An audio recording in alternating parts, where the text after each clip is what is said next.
Usa ka kanhi libod suroy nga nangandoy nga mamahimong usa ka pulis nahatagan og katumanan.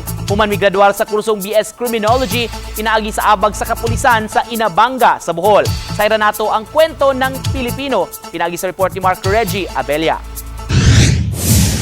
Di na lang kutob sa damgo ang mga pangandoy nining kanhi libod suroy human kini mahatagi og katumanan niadtong June 21, 2023 ning pag-abot sa adlaw ning iyang gipaabot. Poblasyon Inabanga, Bohol. Siya si Kenneth Doblas, 25 anyos, taga Barangay Poblasyon, Inabanga, Bohol, kinsa migraduar sa kursong BS Criminology sa Buena Vista Community College. Luyo sa iyang kalampusan, mga kapulisan usab sa Inabanga, Bohol ang miabag og misuporta kaniya gikan sa pagtungha sa elementarya, high school hangtod na nga mitapos sa kolehiyo. Ubo sa Manong Police Scholar Program, personal nga mukuot sa ilang kaugalingong mga bulsa ang mga pulis sa Inabanga aron sa pagpaskwela kang Kenneth.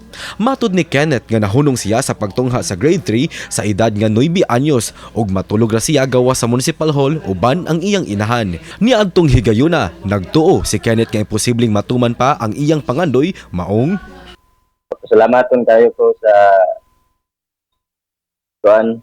ni retired police ni Sir Johnny Millanes ug sa DP pod nga unang hiting nga naabtan na ako si Sir Milanio Artiaga, sir, o sa tanang PNP diri sa Inabanga. Salamat kayo ninyo, sir. gamay tikang lang aron siya na usab ang makabaws ug makaalagad sa komunidad isip usa ka pulis busa mensahe niya sa tanan. Bisan unsa ka lisod sa panahon sa atong kinabuhi, hinaot nga dili ta mawad-an paglaom o kaning focus lang ta sa kung unsay atong ganahan hangtod nga makabot nato ang atong mga pangandoy.